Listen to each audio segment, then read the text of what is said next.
Nimefanya hii kazi saini miaka 7. Napenda hii kazi. Mimi ni mwanamke na watoto 3.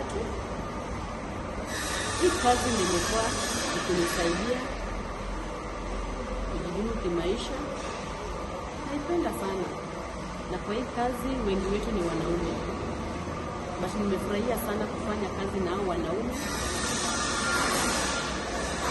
Nipatia motisha. Naweza fanya kazi yoyote. Naweza kugonga frames.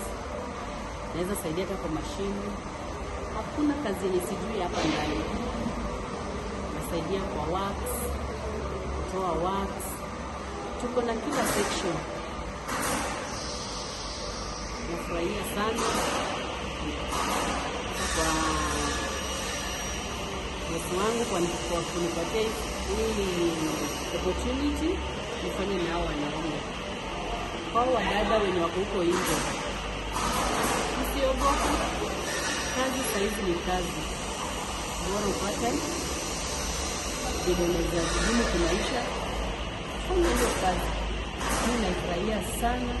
Hao wanaume tuko nao hapa, tunafanya nao kazi kama mandugu.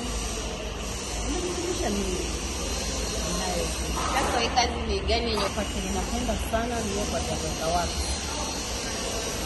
Naweka kwa woma, roll wax, kuzifit into frames, kuziweka kwa mzinga. Na ukikuta nikikuta sikuwa najua chochote. Sikuwa najua tapapiga nini. Sikuwa najua hata wax ni nini. Nikifundishwa na hiyo bidii yako inafanya unajua kila kitu. Hivyo ukimalizia unaweza ambia nini wanawake wote huku nje, na pia kwa bosi wako unaweza kumwambia nini? Kwa wanawake wenye wako huko nje, usiogope kazi. Hiyo kazi ni mwanaume anaweza ifanya, wewe mwanadada unaweza ifanya. Bora utie bidii kwa hiyo kazi. Na kitu ya kwanza upende hiyo kazi unafanya.